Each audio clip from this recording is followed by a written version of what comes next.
എല്ലാവർക്കും ആത്മനമസ്കാരം. ഇന്നത്തെ നമ്മുടെ സത്സംഗം ആരംഭിക്കുകയാണ്. എല്ലാ ദിവസത്തെയും പോലെ ഈ ഒരു കർമ്മത്തെ ആ സർവേശ്വരൻ്റെ പാദങ്ങളിൽ അർപ്പിച്ചുകൊണ്ട് നമുക്ക് ആരംഭിക്കാം. ഭാഗവതം പറയാനും കേൾക്കാനുമുള്ള അനുഗ്രഹവും അനുവാദവും നൽകണേ അമ്മേ.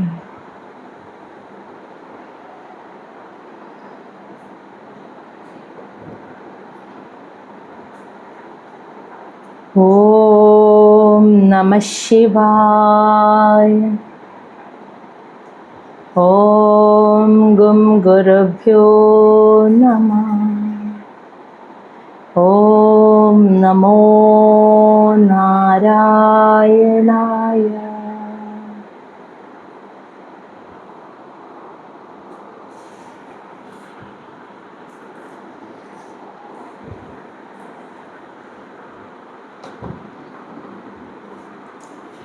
ശ്രീമദ് മഹാഭാഗവതം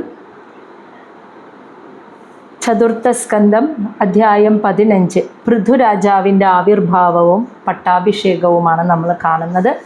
നമുക്കറിയാം, വേനൻ്റെ ദുഷ്പ്രവൃത്തികൾ കൊണ്ട് സഹിക്കാൻ കഴിയാതെ മഹർഷിമാർ ശപിക്കുകയും ആ ഹൂങ്കാരത്തിൽപ്പെട്ട് വേനൻ മരണമടയുകയും ചെയ്തു.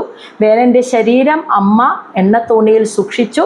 പിന്നീട് ലോകത്ത് മുഴുവനും ഈ തസ്കരന്മാർ പെരുകിയപ്പോൾ, ജനജീവിതം കൂടുതൽ ദുഷ്കരമായപ്പോൾ മഹർഷിമാർ തന്നെ ആലോചിച്ച് ഒരു പരിഹാരം കണ്ടെത്തി.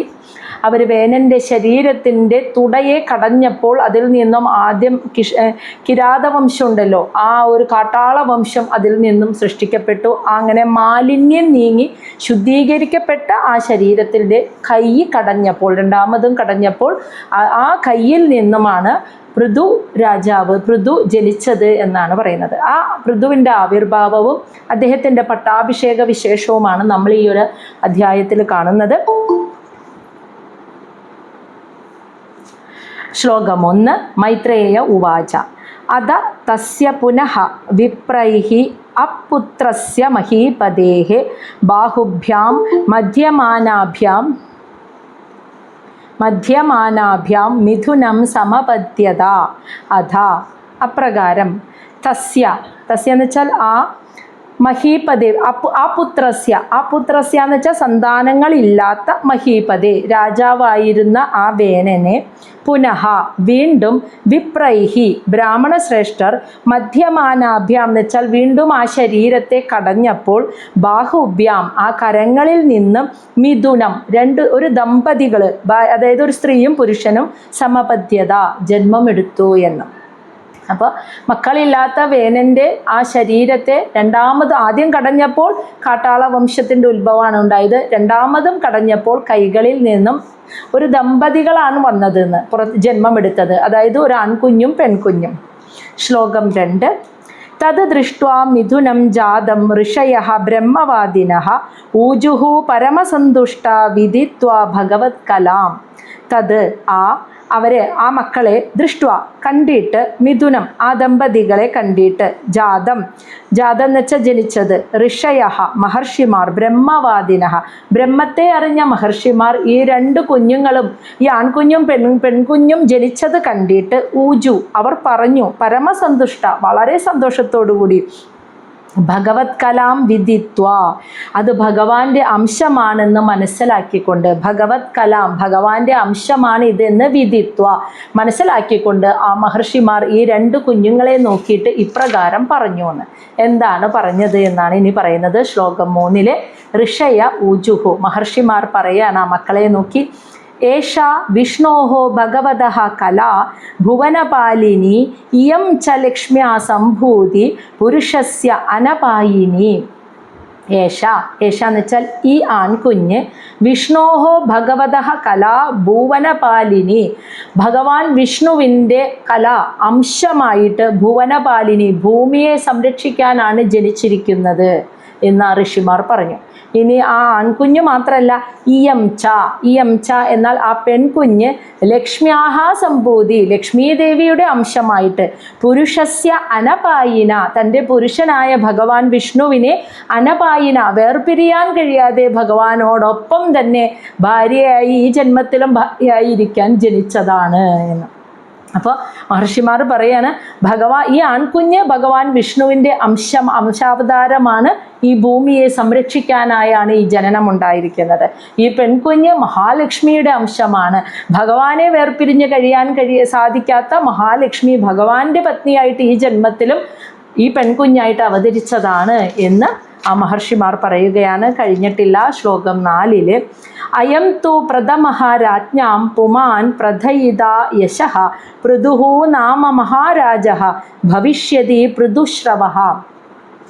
അയം തു അവർ 2 പേരിൽ, പുമാൻ ആൺകുഞ്ഞ്, പ്രഥമഃ രാജ്ഞാം ആദ്യത്തെ മഹാരാജാവായിട്ട്, പ്രഥയിത യശഃ അതായത് യശഃ എന്ന് വെച്ചാൽ വളരെ കീർത്തിയോടുകൂടി യശസ്സോടുകൂടി, പ്രഥയിത എന്ന് വെച്ചാൽ വളർന്നു വരും. അപ്പോൾ മഹർഷിമാർ പറയുകയാണ്, ഇതിലെ ആൺകുഞ്ഞ് ഭൂമിയിലെ ഏറ്റവും ആദ്യത്തെ മഹാനായ രാജാവായിട്ട് ഈ ആൺകുഞ്ഞ് വളരെ യശസ്സോടുകൂടി പ്രഥയിത വളർന്നു വരും.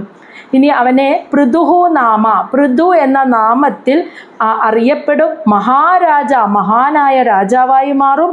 പൃഥുശ്രവഃ ഭവിഷ്യതി, പൃഥു എന്ന പേരിൽ അവൻ ലോകമെമ്പാടും അറിയപ്പെടുന്നവനായി ഭവിക്കും എന്നവർ പറഞ്ഞു.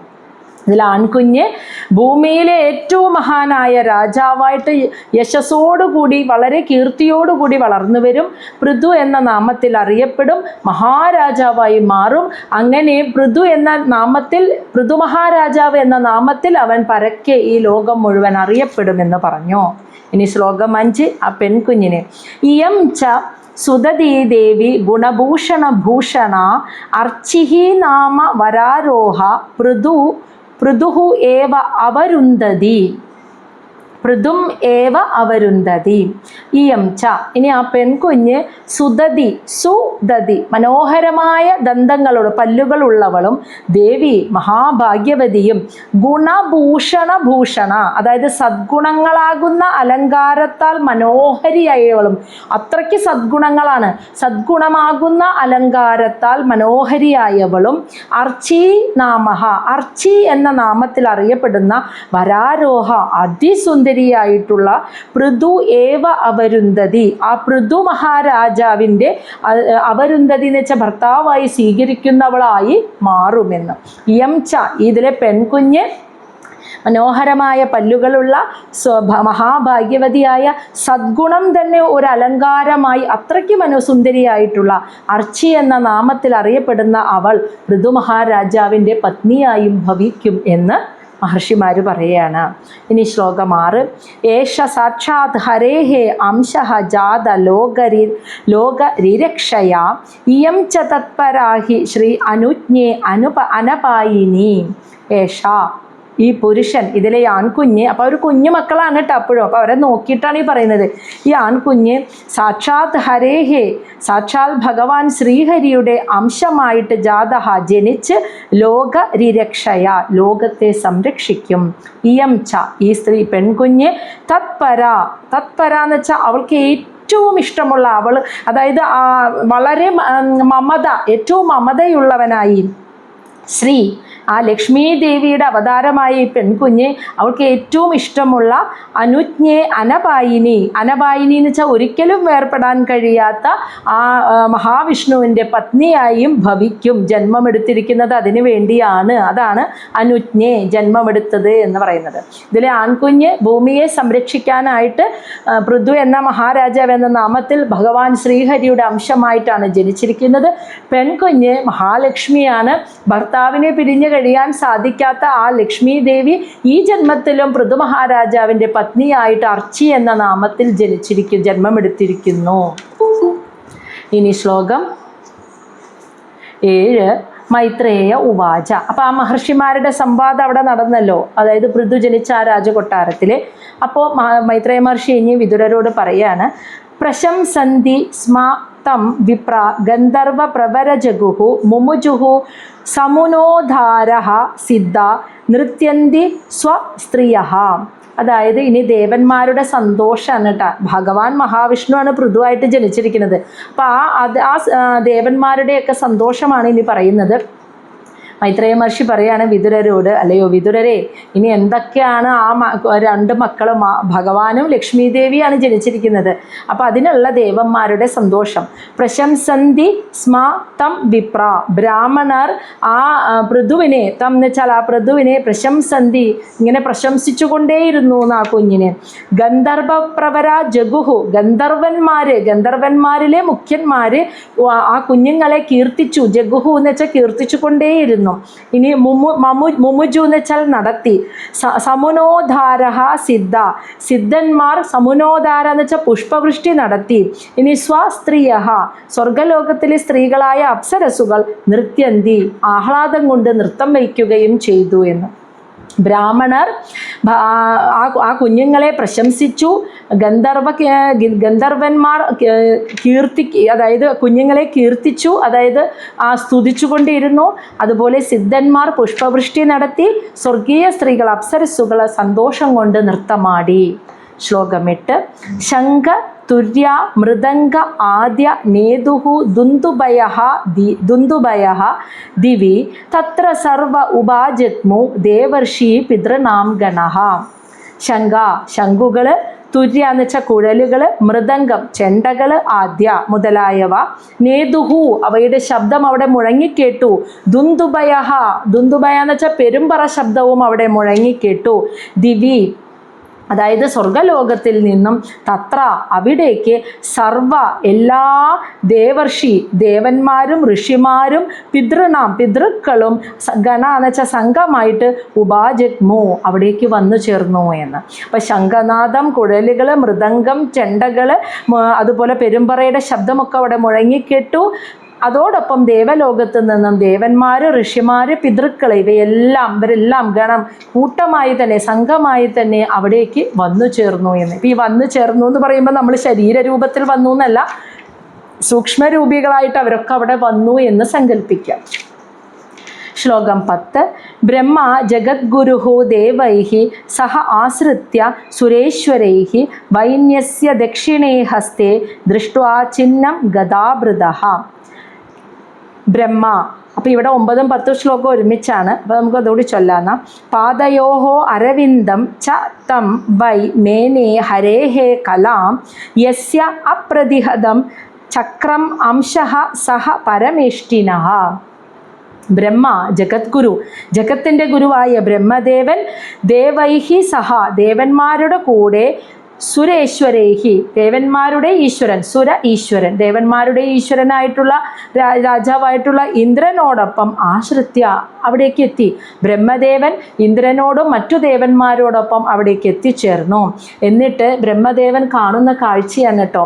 വൈന്യസ്യ എന്ന് വെച്ചാൽ വേനൻ്റെ പുത്രൻ, വേനൻ്റെ ശരീരത്തിൽ നിന്നും ജനിച്ച ആ പൃഥുവിൻ്റെ ദക്ഷിണേ വലതു കൈയിൽ, പൃഥുവിൻ്റെ ആ കുഞ്ഞിൻ്റെ വലത് കൈയിൽ, ദക്ഷിണേ ഹസ്തേ വലത് കൈയിൽ, ദൃഷ്ട്വാ ആ ബ്രഹ്മാവ് കണ്ടുന്ന്, ചിഹ്നം ഗദാഭൃതഃ എന്ന് വെച്ചാൽ മഹാവിഷ്ണുവിൻ്റെ ചിഹ്നം, രേഖ, കൈരേഖ അതേപോലെ ആ കുഞ്ഞിൻ്റെ കയ്യിൽ ബ്രഹ്മാവ് കണ്ടു എന്ന്. അതുമാത്രമല്ല പാദയോഹോ അരവിന്ദം, പാദത്തിൽ താമരപ്പൂ, എന്താ പറയുക, താമരപ്പൂവിൻ്റെ മുദ്ര, അതും ആ താമരപ്പൂ മുദ്ര പതിഞ്ഞ പാദവും ആ പൃഥുവിൻ്റെ പാദം അങ്ങനെയായിരുന്നു, അതും ബ്രഹ്മാവ് കണ്ടു. അപ്പോൾ അപ്പോൾ ബ്രഹ്മാവ് തീരുമാനിച്ചു, മേനെ എന്ന് വെച്ചാൽ ഉറപ്പിച്ചു, ഹരേ കലാം എന്ന് വെച്ചാൽ ഈ കുഞ്ഞ് ഹരേഹേ കലാം ഭഗവാൻ ശ്രീഹരിയുടെ അംശം തന്നെയാണെന്ന് ഉറപ്പിച്ചു. കാരണം കയ്യിലെ ഭഗവാന്റെ കയ്യിലെ രേഖ, ആ മുദ്രകൾ അതേപോലെ ചിഹ്നം കണ്ടു ഈ കുഞ്ഞിൻ്റെ കയ്യിലും. പാദത്തിൽ താമരപ്പൂവിൻ്റെ മുദ്രയും കണ്ടപ്പോൾ ബ്രഹ്മാവ് ഉറപ്പിച്ചു ഇത് ഭഗവാൻ ശ്രീഹരിയുടെ അംശം തന്നെ എന്ന് ഉറപ്പിച്ചു. എന്നിട്ട് പറയാണ് യസ്യ ആരുടെ, അപ്രതിഹതം എന്ന് വെച്ചാൽ മാഞ്ഞു പോവാത്തത് എന്നർത്ഥം. ആരിലാണോ മാഞ്ഞു പോവാത്തത്, ചക്രം എന്ന് വെച്ചാൽ ഭഗവാന്റെ ആ ചിഹ്നം. അപ്പോൾ സഹ അവൻ പരമേഷ്ഠിന അംശഃ, അവൻ ഭഗവാന്റെ അംശം തന്നെയാണെന്ന് ഉറപ്പിക്കാം. ഏതൊരാളിലാണോ അവൻ്റെ കൈരേഖയിൽ മറ്റു രേഖകളാൽ മാഞ്ഞു പോവാതെ, മറ്റെന്തെങ്കിലും ഒരു ഇത് പറ്റിയിട്ട് മാഞ്ഞു പോവാതെ തെളിഞ്ഞു നിൽക്കുന്ന രേഖ, അതും ഭഗവാന്റെ എന്തെങ്കിലും ചിഹ്നം ഒക്കെ രേഖയായിട്ടുണ്ടെങ്കിൽ അത് ഉറപ്പിക്കാം, അത് ഭഗവാന്റെ അംശം തന്നെയാണെന്ന് ഉറപ്പിക്കാം എന്ന് പറയാണ്. അപ്പോൾ ബ്രഹ്മാവ് മറ്റ് ദേവന്മാരോടൊപ്പം പൃഥുവിനെയും ലക്ഷ്മി ദേവിയെയും കാണാനായിട്ട് ഭഗവാനെയും ഭഗവതിയെയും കാണാൻ അവിടെ എത്തിച്ചേർന്നു. അവർ വന്നപ്പോൾ ഈ പൃഥുവിൻ്റെ കയ്യിൽ ഭഗവാന്റെ ചിഹ്നം ആ കൈരേഖയായി കണ്ടു. പാദത്തിൽ താമരപ്പൂവിൻ്റെ മുദ്രയും കണ്ടപ്പോൾ ബ്രഹ്മാവ് ഉറപ്പിച്ചു ഇത് ഭഗവാൻ ശ്രീഹരിയുടെ അംശാവതാരം തന്നെ. എന്നിട്ട് പറയാണ്, ഒരു തത്വം പറയുന്നത് പോലെ പറയാണ്, ആരുടെ കയ്യിലാണോ ഭഗവത് ചിഹ്നം ഇതുപോലെ മാഞ്ഞു പോവാതെ കൈരേഖയായിരിക്കുന്നത് അത് കണ്ടാൽ ഉറപ്പിക്കാം ഇത് അവൻ ഭഗവാന്റെ അംശാവതാരം തന്നെ എന്ന് ഉറപ്പിക്കാം. ഇനി അപ്പോൾ ആ കുഞ്ഞിനെ ജനിച്ച വഴിക്ക് ആ കുഞ്ഞുങ്ങളെ കാണാൻ വന്നതാണ് നമ്മൾ ഇത്രയും നേരം കേട്ടത്. ഇനി പൃഥു വളർന്നു, പൃഥുവിൻ്റെ രാജാഭിഷേകം നടത്തുന്നതാണ് ശ്ലോകം 11 കേട്ടോ. തസ്യ അഭിഷേകഃ ആരബ്ധഃ ബ്രാഹ്മണൈഃ ബ്രഹ്മവാദിഭിഃ ആഭിഷേചനികാനി അസ്മൈഃ ആജഹ്രുഃ സർവദഃ ജനഃ. തസ്യ അഭിഷേക, ആ പൃഥുവിൻ്റെ അഭിഷേകം ചെയ്യാൻ ആരംഭിച്ചു. ബ്രാഹ്മണൈഹി ബ്രഹ്മവാദിഭിഹി, ബ്രഹ്മജ്ഞന്മാരായ ബ്രാഹ്മണർ ആ പൃഥുവിനെ മഹാരാജാവായി അഭിഷേകം ചെയ്യാൻ ആരംഭിച്ചു. അഭിഷേചാനികാനി എന്ന് വെച്ചാൽ അഭിഷേകത്തിന് ആഘോഷത്തിന് ആവശ്യമായ എല്ലാ വസ്തുക്കളും അസ്മൈ എന്ന് വെച്ചാൽ പൃഥുവിന് വേണ്ടതായിട്ടുള്ള എല്ലാതും ആജഹ്രു എന്ന് വെച്ചാൽ ശേഖരിച്ചു. സർവതഃ ജന, നാനാ ദിക്കുകളിൽ നിന്നും വന്ന ജനങ്ങൾ പൃഥുവിൻ്റെ രാജാഭിഷേകം നടത്താൻ വേണ്ട എല്ലാ സാധനങ്ങളും ശേഖരിച്ചു കൊണ്ടുവന്നു എന്നാണ് പറയുന്നത്. ഇനി അവിടെയുള്ള ജനങ്ങൾ മാത്രമല്ല, സൂക്ഷ്മചാരികളായിട്ട് പലരും സൂക്ഷ്മരൂപത്തിൽ അവിടെ വന്നിരുന്നു. അതാണ് ഇനി ശ്ലോകം 12 പറയുന്നത്. സരിത് സമുദ്രഃ ഗിരയഃ നാഗ ഗാവഃ ഗഗ മൃഗഃ ദ്യൗഃ ക്ഷിതിഃ സർവഭൂതാനി സമാജഹ്രു ഉപായനം.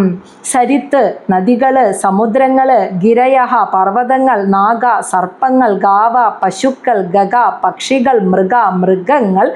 ഇനി ദ്യൗഹു എന്ന് വെച്ചാൽ ആകാശം, ക്ഷിതി ഭൂമി, ഇങ്ങനെ സർവഭൂതാനി സർവചരാചരങ്ങളും ഉപായനം സമാജഹ്രു, ആ ആഘോഷകർമ്മത്തിന് വേണ്ട എല്ലാ വസ്തുക്കളെയും ഉപഹാരങ്ങളെയും ഒക്കെ ശേഖരിച്ചു കൊണ്ടുവന്നു എന്ന് പറയുമ്പോൾ സമുദ്രത്തിൻ്റെ ദേവൻ, നദികളുടെ ദേവൻ, പർവ്വതങ്ങളുടെ ദേവൻ, നാഗങ്ങൾ, സർപ്പദേവങ്ങൾ, പശുക്കളുടെ ദേവൻ, പക്ഷികൾ, മൃഗങ്ങൾ, ഭൂമിദേവി, ആകാശത്തിൻ്റെ ദേവൻ, ഇവരൊക്കെ ഈ ദേവന്മാരൊക്കെ സൂക്ഷ്മരൂപികളായിട്ട് വന്നിട്ട് ആ പൃഥുവിന് ഉപഹാരങ്ങൾ, രാജാഭിഷേകം നടത്തുമ്പോൾ വേണ്ട ഉപഹാരങ്ങളൊക്കെ അവർ സമർപ്പിച്ചു എന്നാണ് പറയുന്നത്.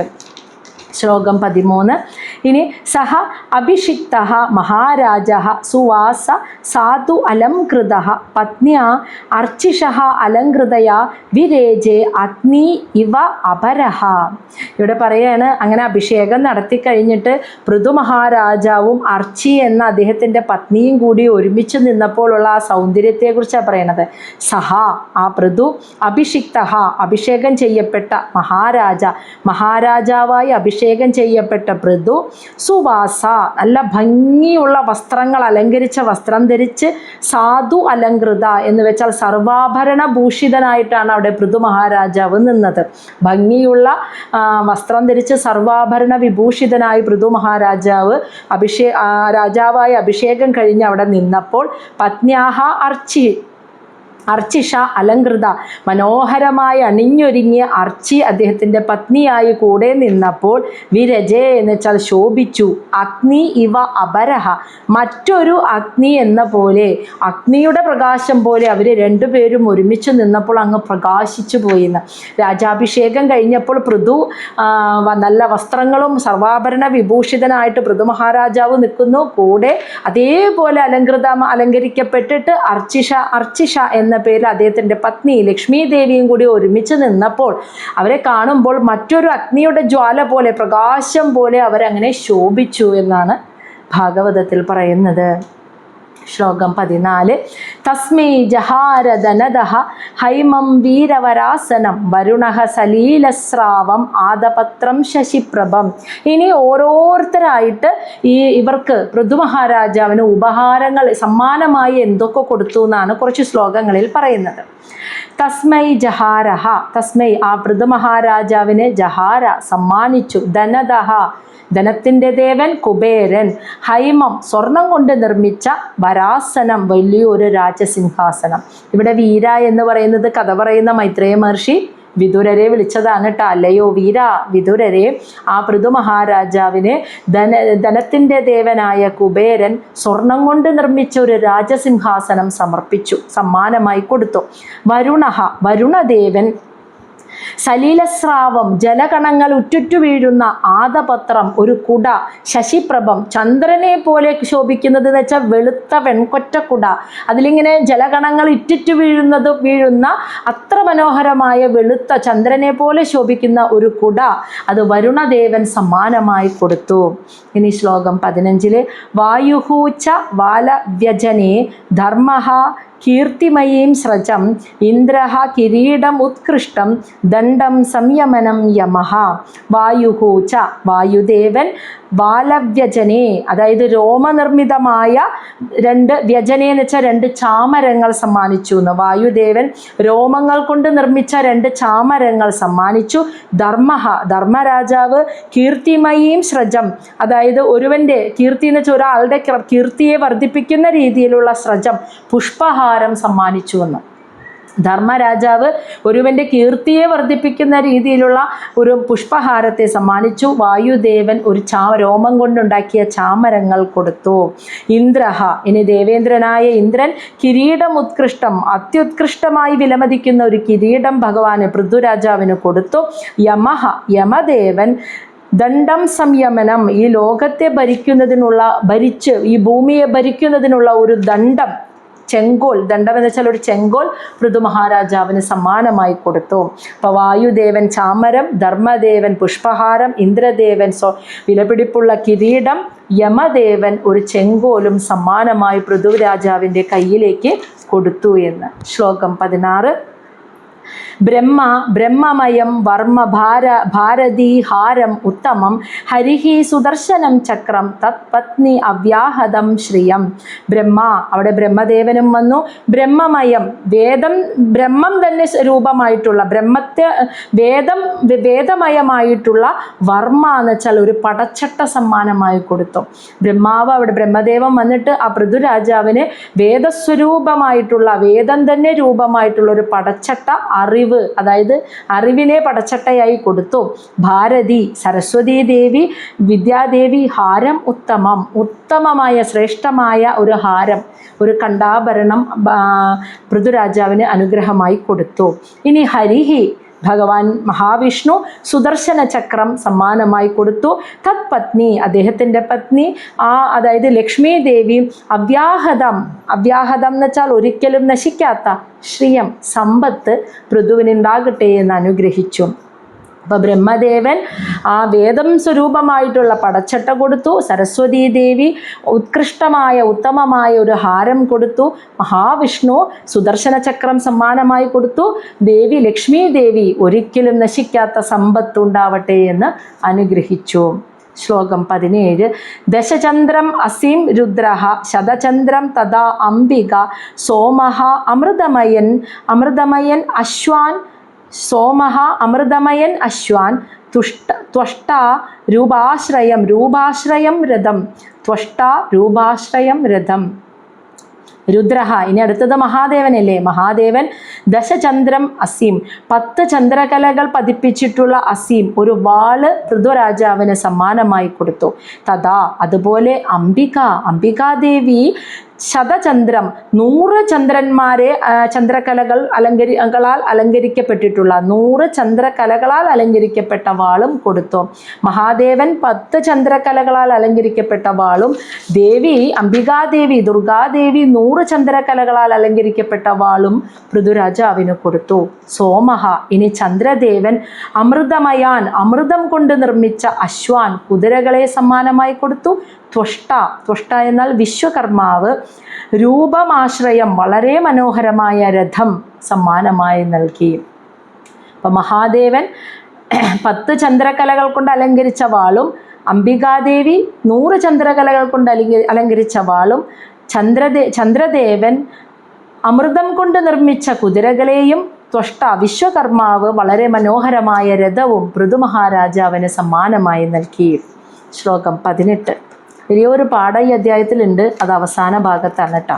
ശ്ലോകം 18. അഗ്നി ആജഗവം ചാപം സൂര്യ രശ്മിമയാൻ ഇഷൂൻ ഭൂഹു പാതുകേ യോഗമയ്യൗ ദ്വൗ പുഷ്പ ആവലി അന്വഹം. ഭൂഹു പാതുകേ യോഗമയ്യൗ ദ്വൗ പുഷ്പാവലി അന്വഹം. അഗ്നി, ഇനി അഗ്നിദേവൻ ആജഗവം എന്ന് വെച്ചാൽ ആജഗവം ആടുകളെയും പശുക്കളെയുടെയും കുളമ്പുകളാൽ നിർമ്മിച്ച ചാപം, ഒരു വില്ല് സമ്മാനമായി കൊടുത്തു. അഗ്നിദേവൻ ആടിൻ്റെയും പശുവിൻ്റെയൊക്കെ കുളമ്പുകളാൽ നിർമ്മിച്ച വില്ല് കൊടുത്തു. സൂര്യദേവൻ രശ്മിമയാൻ സൂര്യരശ്മി പോലെ പ്രകാശിക്കുന്ന ഇഷൂൻ അസ്ത്രങ്ങളെ സമ്മാനം, അപ്പോൾ അസ്ത്രവും വില്ലും കിട്ടി അല്ലേ, അസ്ത്രങ്ങളെ സമ്മാനമായി കൊടുത്തു. ഭൂമിദേവി പാതുകെ യോഗമയ്യൗ ദിവ്യശക്തിയുള്ള യോഗമയി എന്ന് വെച്ചാൽ ദിവ്യശക്തിയുള്ള പാതുകെ പാദരക്ഷകൾ സമ്മാനമായി കൊടുത്തു എന്ന് ഭൂമിദേവി. ഇനി ദ്യൗ ആകാശത്തിലെ ദേവന്മാർ പുഷ്പ ആവലി അന്വഹം എന്ന് വെച്ചാൽ അർത്ഥം ദിവസം തോറും, പുഷ്പാവലി എന്ന് വെച്ചാൽ പൂക്കൾ സമ്മാനമായി കിട്ടട്ടെ എന്ന് പറഞ്ഞ് അനുഗ്രഹിച്ചു എന്ന്. മറ്റ് ആകാശചാരികളായ ദേവന്മാർ പൃഥു മഹാരാജാവിന് എല്ലാ ദിവസവും പുഷ്പങ്ങൾ സമ്മാനമായി ലഭിക്കട്ടെ എന്ന് പറഞ്ഞ് അനുഗ്രഹിച്ചു. അപ്പോൾ എന്നും പൃഥുവിന് അത് കിട്ടിക്കൊണ്ടിരിക്കും, പുഷ്പഹാരങ്ങൾ സമ്മാനമായി കിട്ടും. അഗ്നിദേവൻ ആടിൻ്റെയും പശുവിൻ്റെയും കുളമ്പ് കൊണ്ട് നിർമ്മിച്ച വില്ലും സൂര്യദേവൻ സൂര്യരശ്മി പോലെ പ്രകാശിക്കുന്ന അസ്ത്രങ്ങളും കൊടുത്തു. ഭൂമിദേവി വളരെ ദിവ്യമായ ശക്തിയുള്ള പാദരക്ഷകൾ കൊടുത്തു. അതുപോലെ ആകാശത്തിലെ ആകാശചാരികളായ ദേവന്മാരോ എല്ലാ ദിവസവും പൃഥുരാജാവിന് പുഷ്പങ്ങൾ സമ്മാനമായി ലഭിക്കട്ടെ എന്ന് അനുഗ്രഹിക്കുകയും ചെയ്തു. ഇനി ശ്ലോകം 19. നാട്യം സുഗീതം വാദിത്രം അന്തർദാനം ച ഖേചരഃ ഋഷയഃ ച ആശിഷഃ സത്യാഃ സമുദ്രഃ ശംഖം ആത്മജം. നാട്യം അതായത് നാട്യകല, നൃത്തം, സംഗീതം, മധുരമായി പാട്ടുകൾ പാടാനുള്ള കഴിവ്, വാദിത്രം സംഗീതോപകരണങ്ങൾ വായിക്കാനുള്ള കഴിവ്, ഇനി അതുമാത്രമല്ല അന്തർദാനം അതായത് അപ്രത്യക്ഷമാകാനുള്ള കഴിവ്, ഖേചര ആകാശത്തിൽ സഞ്ചരിക്കുന്ന ഋഷിമാർ, ആശിഷ സത്യ ഇതെല്ലാം ഒരു തെറ്റും കൂടാതെ സംഭവിക്കട്ടെ എന്ന് അനുഗ്രഹിച്ചു എന്ന്. ആകാശസഞ്ചാരികളായിട്ടുള്ള ഋഷിമാര് പൃഥുവിന് നാട്യകല, നൃത്തമറിയണം, നന്നായി പാട്ടുപാടാൻ അറിയണം, എല്ലാ സംഗീതോപകരണങ്ങളും നന്നായി വായിക്കാൻ അറിയണം, അതുപോലെ അപ്രത്യക്ഷമാകാനും ഒരിടത്തു നിന്ന് അപ്രത്യക്ഷമാകാനും കഴിയട്ടെ, ഇതൊരു തെറ്റുകൂടാതെ സംഭവിക്കട്ടെ, പൃഥുവിൽ ഉണ്ടാവട്ടെ ഈ കഴിവ് എന്ന് ഋഷികളെല്ലാം അനുഗ്രഹിച്ചു. ഇനി സമുദ്രദേവൻ ശംഖം ആത്മജം എന്ന് വെച്ചാൽ സമുദ്രത്തിൽ നിന്ന് തന്നെ ഉണ്ടാക്കിയ ഒരു ശംഖ് സമുദ്രദേവനും സമ്മാനമായി കൊടുത്തു. ഇനി ശ്ലോകം 20. സിന്ധവഃ പർവ്വതാ നദ്യഃ രഥവീതി മഹാത്മനഃ സുതഃ അദ മാഗതഃ വന്ദി തം സ്തോതും ഉപതസ്ഥിരേ. സിന്ധവഃ സമുദ്രങ്ങൾ, പർവ്വതങ്ങൾ, നദികൾ ഇവയെല്ലാം മഹാത്മാവായ പൃഥുരാജാവിന് രഥവീതി പൃഥുവിൻ്റെ രഥം കടന്നു പോകാനുള്ള പാതയൊരുക്കി കൊടുത്തു എന്ന്. സമുദ്രവും പർവ്വതങ്ങളും നദികളും വഴിമാറി കൊടുക്കുകയാണെന്ന്. പൃഥുരാജാവ് രഥത്തിൽ വന്നാൽ സമുദ്രങ്ങളും പർവ്വതങ്ങളും നദികളും ഒരു മാർഗ തടസ്സവും ഉണ്ടാക്കാതെ ആ തേര് കടന്നു പോകാനുള്ള വഴിയൊരുക്കി. രഥവീതി എന്ന് രഥത്തിന് പോകാനുള്ള വീതി പാതയൊരുക്കി കൊടുത്തു എന്ന്. സമുദ്രങ്ങളും കൊടുത്തു, പർവ്വതങ്ങളും കൊടുത്തു, നദികളും കൊടുത്തു, ഒരു തടസ്സവും മാർഗ തടസ്സവും ഉണ്ടാക്കിയില്ല എന്ന്. അത്രയും അവരും ചെയ്തുട്ടാ. ഇനിയാണ് ഈ ഏറ്റവും പ്രധാനമായൊരു ഭാഗം ഈയുടെ അധ്യായത്തിൽ വരുന്നത് കേട്ടോ. സുതൻ അതുപോലെ മാഗതൻ വന്തി ഇവർ സുതൻ മാഗതൻ വന്തി ഇവരൊക്കെ ഭഗവാനെ സ്തുതിച്ചു പാടുന്ന സ്തുതി പാടകരുണ്ടല്ലോ, അവരാണ് കേട്ടോ. അതായത് ഇങ്ങനെ പ്രശംസിച്ച് പാടില്ലേ, അതിനെയാണ് സ്തുതി പാടുക എന്ന് പറയുന്നത്. അങ്ങനെയുള്ള സ്തുതി പാടകർ സ്തോതും എന്ന് വെച്ചാൽ ഇങ്ങനെ സ്തുതിച്ചു ആ പൃഥുരാജാവിനെ ഉപതസ്ഥിരെ അവിടെ എത്തിച്ചേർന്നിട്ട് എന്ന്. അപ്പം എത്തിച്ചേർന്ന സ്തുതി പാടകർ മെയിനായിട്ട് സുതൻ മാഗതൻ വന്തി എന്ന പേരിൽ അറിയപ്പെടുന്ന സ്തുതിപാഠകരൊക്കെ അവിടെ എത്തിയിട്ട് അവർ പൃഥു മഹാരാജാവിനെ ഇങ്ങനെ പാടി പുകഴ്ത്താൻ തുടങ്ങിയെന്ന്, സ്തുതിക്കാൻ തുടങ്ങിയിട്ടാ. അപ്പോഴാണ് ഇനി ഭഗവാൻ ഒരു കാര്യം അവരോട് പറയുന്നത്. ശ്ലോകം 21.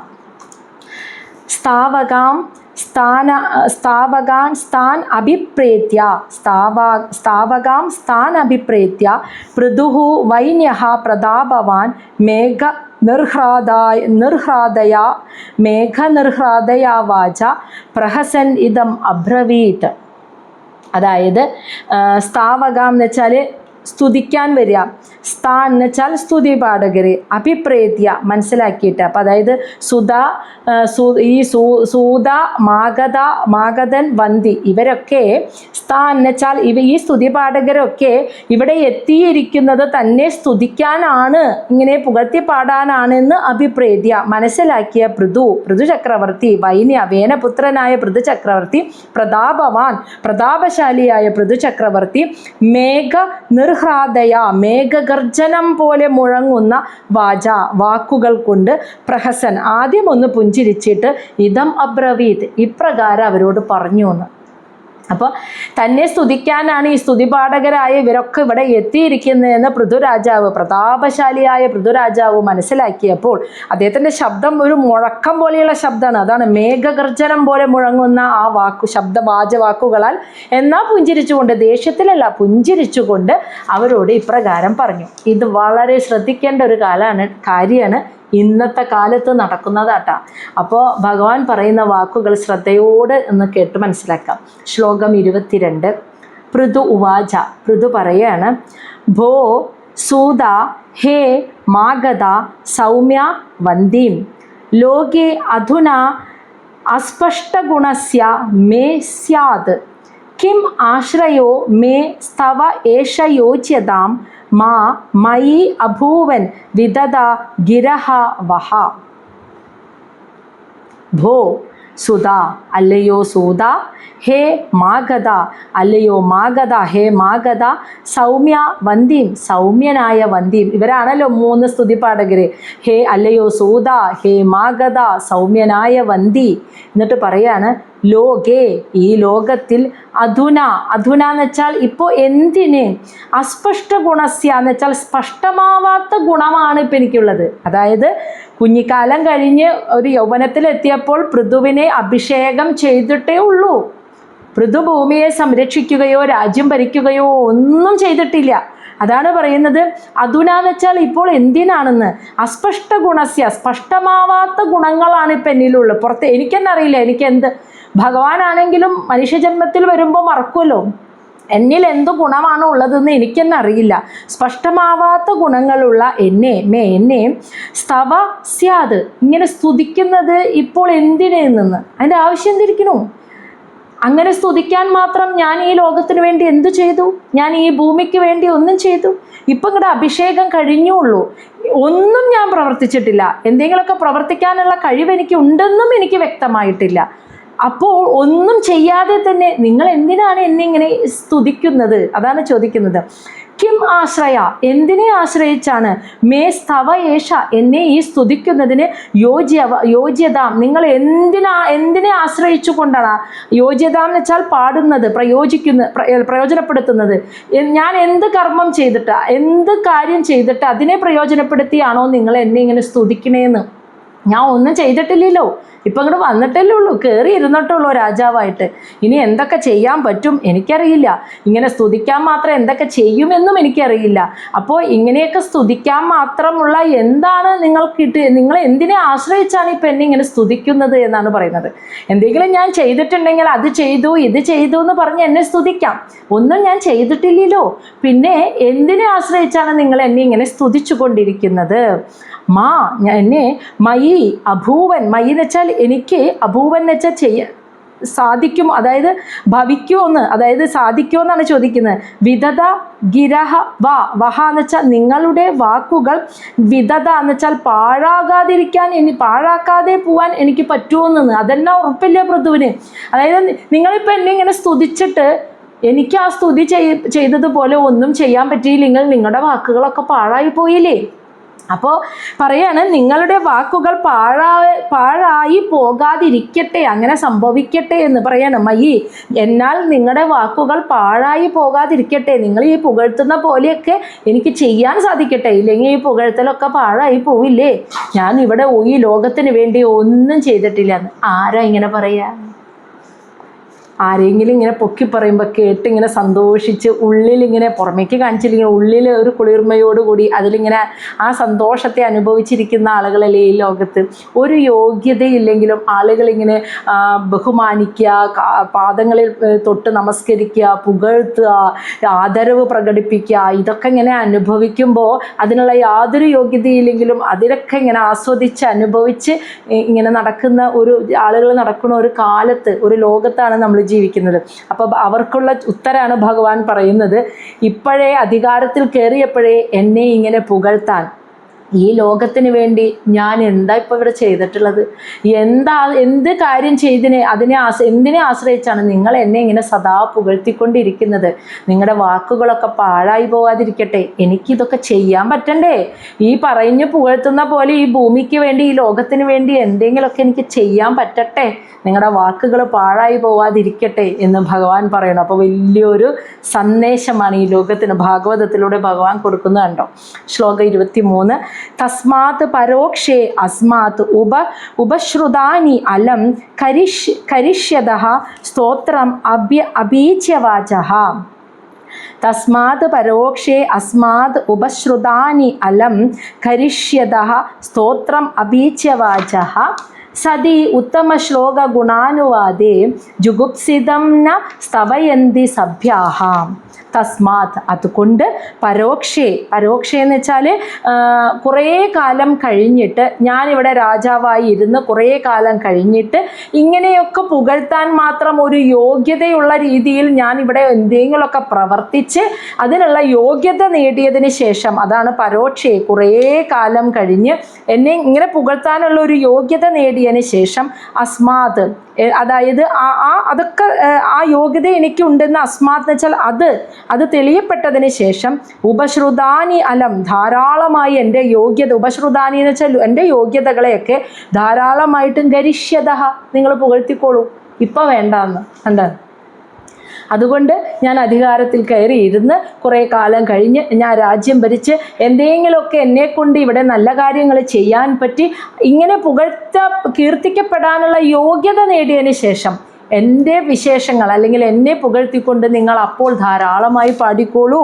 എന്നിട്ട് പറയണം അഭീച്യവാച എന്ന് വെച്ചാൽ അല്ലയോ സ്തുതി പാഠകരെ, സ്തോത്രം, നിങ്ങൾ സ്തോത്രങ്ങൾ കൊണ്ട് ധാരാളമായി അപ്പോൾ എന്നെ പുകഴ്ത്തിക്കോളൂ സ്തുതി പാഠകരെ. എന്നിട്ട് പറയാനിട്ടാ ഉത്തമ ശ്ലോക ഗുണാനുവാദേ സതി, ഉത്തമ ശ്ലോകനായ ഭഗവാന്റെ ഗുണങ്ങളെ വാഴ്ത്തുന്നത് സതി, അത് യാഥാർത്ഥ്യമായിട്ട് വേണം അങ്ങനെ വാഴ്ത്താൻ. അത് എന്നിലുണ്ടെന്ന് ഞാൻ തെളിയിച്ച് കാണിച്ചെന്നിട്ട് എന്നെ വാഴ്ത്തിയാൽ മതി, ഇപ്പം വാഴ്ത്തണ്ടെന്ന് ഭഗവാൻ പറയുന്നത് കേട്ടോ. ജുഗുപ്സിതം, ഒരു യോഗ്യതയും ഇല്ലാത്തവര്, സഭ്യ എന്ന് വെച്ചാൽ മാന്യരായിട്ടുള്ള അറിവുള്ളവർ, സ്തവയന്തി, ഒരിക്കലും ഇങ്ങനെ പുകഴ്ത്തില്ല. ഒരു യോഗ്യതയും ഇല്ലാത്ത ആളുകളെ ഇങ്ങനെ അറിവും ബുദ്ധിയുള്ളവർ ഒരിക്കലും ഇങ്ങനെ ഒന്നും അറിയണേറ്റ് കാണണേറ്റ് മുന്നേ കുറേ ആദരിച്ച് പുകഴ്ത്തി സൽക്കരിക്കുന്ന രീതിയിൽ ഒന്നും ചെയ്യില്ല. അറിവുള്ളവർ അതിനുള്ള യോഗ്യതയില്ലാത്തവരെ ചെയ്യില്ല എന്നാണ് പറയുന്നത്. അപ്പോൾ ഭഗവാൻ ഉത്തമ ശ്ലോകങ്ങൾ കൊണ്ട് കീർത്തിക്കപ്പെടേണ്ട ഭഗവാൻ, ഞാൻ ആ ഭഗവാനാണെന്ന് ഞാൻ എൻ്റെ കർമ്മം കൊണ്ട് തെളിയിച്ചതിന് ശേഷം, അത് സതി എന്ന് വെച്ചാൽ അത് യഥാർത്ഥമായതിന് ശേഷം മാത്രം നിങ്ങൾ എന്നെ ധാരാളമായി പുകഴ്ത്തിയാൽ മതി. അല്ലെങ്കിൽ അറിവും ബുദ്ധിയുള്ളവർ ഒരിക്കലും പുകഴ്ത്തപ്പെടാൻ ഒരു യോഗ്യതയും ഇല്ലാത്തവരെ ഒരിക്കലും പുകഴ്ത്തില്ല എന്ന്. ഭഗവാൻ പോലും കർമ്മത്തിന് പ്രാധാന്യം കൊടുക്കുന്നത് കണ്ടോ. ഭൂമിയിൽ ജനിച്ച് ഞാൻ ഭഗവാന്റെ അംശമാണെന്നും പറഞ്ഞിരിക്കുകയല്ല ചെയ്യുന്നത്.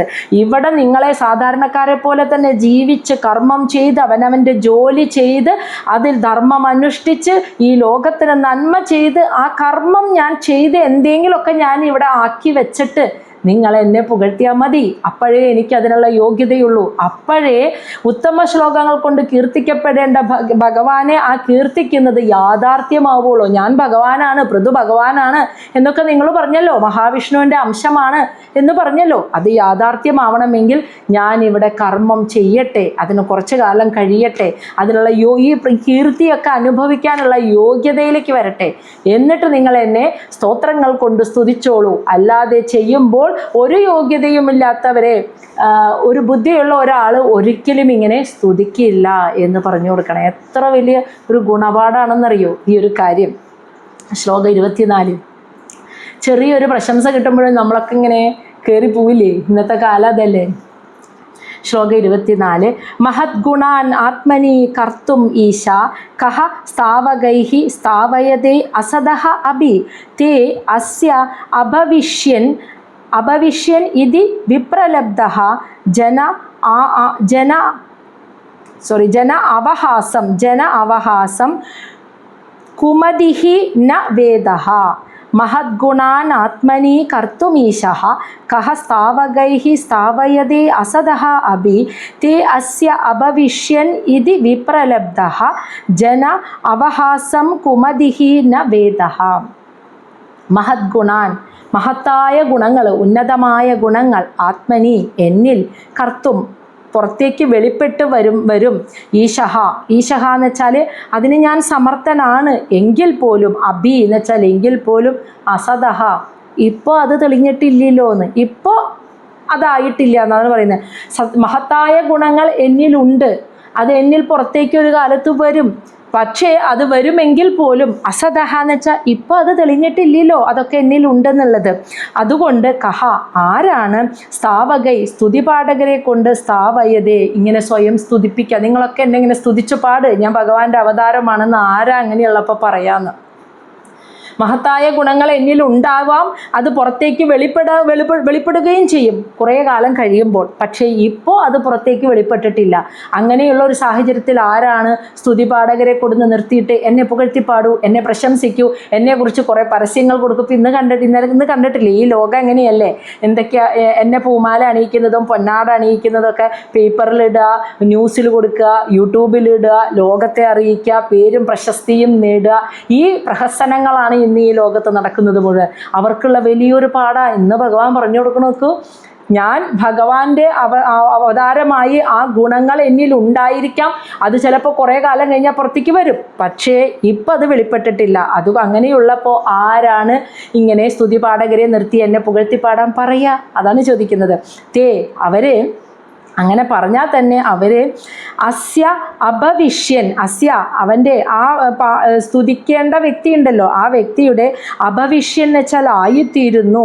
ഇതി വിപ്രലബ്ധ, ഇപ്രകാരം വിപ്രലബ്ധ എന്ന് വെച്ചാൽ വിഡ്ഢിയായിട്ടും, അതുപോലെ കുമതിഹി ബുദ്ധിയില്ലാത്തവനും. അതായത് ഒരാളങ്ങനെ പറഞ്ഞാൽ എന്നെ സ്തുതിക്കൂ എന്ന് പറഞ്ഞാൽ അവൻ ബുദ്ധിയില്ലാത്തവനും വിഡ്ഢിയുമാണെന്ന്. കാരണം അഭവിഷ്യൻ എന്ന് വെച്ചാൽ ആയിത്തീരുന്നു. കാരണം അവൻ അറിയുന്നില്ല ജന അവഹാസം, ജനങ്ങൾ അവനെ അപഹസിക്കുകയാണ്, പരിഹസിക്കുകയാണെന്ന് ന വേദഹ, അവൻ അറിയുന്നില്ല. ഒരുത്തൻ അങ്ങനെ ആൾക്കാരെ പൈസ കൊടുത്ത് നിർത്തിയിട്ട് എന്നെ പുകഴ്ത്തി എന്നെ നല്ലത് പറയും എന്നൊക്കെ പറയുന്നുണ്ടെങ്കിൽ അവൻ അറിയില്ല, അവൻ വിഡ്ഢിയാണ്, കുമതി, അവന് ബുദ്ധിയില്ല. കാരണം അവൻ അറിയണില്ല ജനങ്ങൾ മുഴുവനും അവനെ പരിഹസിച്ചുകൊണ്ട് നിൽക്കുകയാണെന്ന് അവൻ അറിയണില്ല, അവൻ വിഡ്ഢിയാണ് എന്ന്.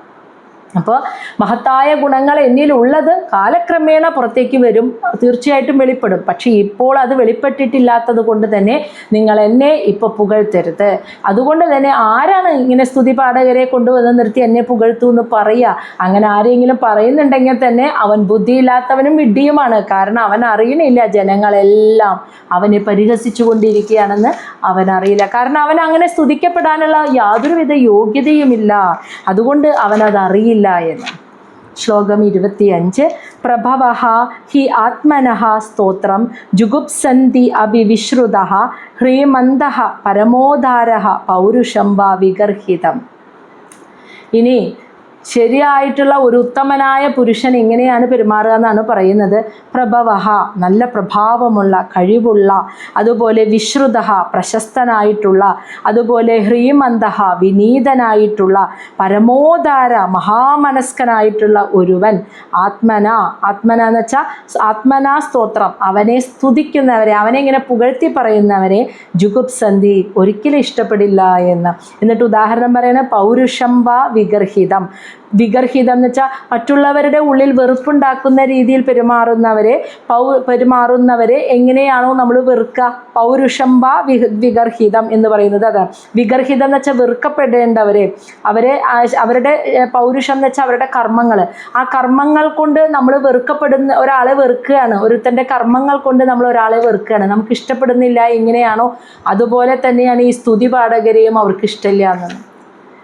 മറ്റുള്ളവർക്ക് ദ്രോഹം ചെയ്യുന്നവനെ വെറുക്കുന്നത് പോലെ സ്തുതി പാഠകരെയും ഇഷ്ടപ്പെടില്ല. ആർക്ക്? നല്ല പ്രഭാവമുള്ള, അതുപോലെ പ്രശസ്തരായിട്ടുള്ള, ശരിക്കും പ്രശസ്തരായിട്ടുള്ള, ഒപ്പം വിനീതനായിട്ടുള്ള, മഹാമനസ്കനായിട്ടുള്ള ഒരു വ്യക്തി, അവൻ മറ്റുള്ളവരുടെ ദ്രോഹം ചെയ്യുന്ന ദുർമാർഗികളായിട്ടുള്ള ആളുകളെ എങ്ങനെ വെറുക്കുന്നു, അതുപോലെ തന്നെ അവനെ സ്തുതിക്കുന്നവനെയും അവന് ഇഷ്ടമില്ല എന്ന്. സ്തുതി കേൾക്കുന്നത് പോലും, ആ പ്രശംസിക്കുന്നത് പോലും അവർക്ക് ഉള്ളിൽ അവരതിനെ എൻജോയ് ചെയ്യില്ല, അവരതിനെ ആസ്വദിക്കുകയില്ല. വേണ്ട വേണ്ട എന്നേ പറയുള്ളൂ എന്ന്. അവർക്ക് ആ പേരും പ്രശസ്തിയും ആവശ്യമില്ല എന്നേ പറയുള്ളൂ എന്ന്. മനസ്സിലായോ? ശ്ലോകം 26 ഈ അധ്യായത്തിലെ അവസാന ശ്ലോകമാണ്. വയം തു അവിദിത ലോകേ സുധാ അദ്യ അഭിവരീമഭിഹി കർമ്മഭിഹി കഥമാത്മാനം ഗാപയിഷ്യാമ ബാലവത്ത്. വയം എന്ന് വെച്ചാൽ അതായത് ഞാൻ അല്ലെങ്കിൽ നമ്മൾ, തു എന്ന് വെച്ചാൽ അപ്പോൾ, അവിദിത എന്ന് വെച്ചാൽ പ്രസിദ്ധി നേടുക. അവിദിത എന്ന് വെച്ചാൽ പ്രശസ്തമല്ലാത്ത, പ്രശസ്തി ആയിട്ടില്ല, ലോകേ ഈ ലോകത്തിൽ, സുധ ആദ്യ അല്ലയോ സുധ, സൂത ആദ്യ എന്ന് വെച്ചാൽ മുതലായവരെ, അഭി വരീമഭി എന്ന് വെച്ചാൽ ശ്രേഷ്ഠമാവുക, കർമ്മഭി എന്ന് വെച്ചാൽ കർമ്മങ്ങൾ. അപ്പോൾ ശ്രേഷ്ഠമായ കർമ്മങ്ങൾ കൊണ്ട് വയം തു ഞാൻ ഇപ്പോഴും അവിദിത പ്രസിദ്ധനായിട്ടില്ല ലോകേ ഈ ലോകത്തിൽ. അതുകൊണ്ട് കഥം എങ്ങനെ ആത്മാനം ഞാൻ എന്നെ പറ്റി ഗാപയിഷ്യാമ സ്തുതി പാടുവാനായിട്ട് പറയുക ബാലവത്ത് കുട്ടികളെ പോലെ. കുട്ടികൾക്ക് എപ്പോഴും ഇങ്ങനെ നല്ലത് പറഞ്ഞു കൊടുക്കുന്നതാണ് ഇഷ്ടം. അവരതാണ് ആസ്വദിക്കുള്ളൂ. ചീത്ത പറഞ്ഞാൽ അവർക്ക് അപ്പം ദേഷ്യം വരും. അവരെ എപ്പോഴും പ്രോത്സാഹിപ്പിക്കണമെങ്കിൽ അവരോട് നല്ലത് പറഞ്ഞുകൊണ്ടിരിക്കണം. അപ്പോൾ ഒരു കുട്ടികളെ പോലെ, അതാണ് പറയുന്നത്. ഈ ലോകത്ത് വരീമഭി കർമ്മഭിഹി, വരീമഭി എന്ന് വെച്ചാൽ ശ്രേഷ്ഠമായ കർമ്മഭിഹി കർമ്മങ്ങൾ കൊണ്ട് ഈ ലോകത്ത് ഞാൻ അതൊക്കെ ചെയ്തിട്ട് ഞാൻ ഈ ലോകത്ത്, വയം തു ഞാൻ ഈ ലോകത്ത് അവിദിത ഇപ്പോഴും പ്രശസ്തി നേടിയിട്ടില്ല, പ്രസിദ്ധനായിട്ടില്ല. ഞാൻ ഒന്നും ചെയ്തിട്ടില്ല ഈ ലോകത്തും പ്രജകൾക്കും ജനഭൂമിക്കും വേണ്ടി ഒന്നും ഞാൻ ചെയ്തിട്ടില്ല. ശ്രേഷ്ഠമായ കർമ്മങ്ങൾ കൊണ്ട് ഈ ലോകത്തിൽ ഞാൻ ഇപ്പോൾ പ്രസിദ്ധനായിട്ടേ ഇല്ല. അങ്ങനെ ഇരിക്കെ കഥം എങ്ങനെയാണ് ഞാൻ എന്നെ സ്തുതിച്ചു പാടൂ എന്ന് കുട്ടികളെ പോലെ നിങ്ങളോട് പറയുക. അല്ലയോ സൂത ആദിബി എന്ന് വെച്ചാൽ മറ്റുള്ളവരെ, അവരെല്ലാവരും ആണല്ലോ സ്തുതി പാടുന്നത്. ഇതാണ് പറഞ്ഞത്. അപ്പോൾ ഭഗവാന്റെ അഭിപ്രായം നോക്കൂ. അല്ലയോ സൂത, ഈ ലോകത്ത് എന്തെങ്കിലും ശ്രേഷ്ഠ കർമ്മം ചെയ്ത് ഞാൻ കർമ്മം ഞാൻ ചെയ്ത് അതിനുള്ള പ്രശസ്തിക്ക് നേടാനുള്ള യോഗ്യത നേടിയിട്ടില്ല. പിന്നെ ഞാൻ എങ്ങനെ പറയും നിങ്ങൾ എന്നെ സ്തുതിച്ചു പാടൂ എന്ന്? അത്രയും പറഞ്ഞുകൊണ്ട് ഈ അധ്യായം അവസാനിക്കുകയാണ്.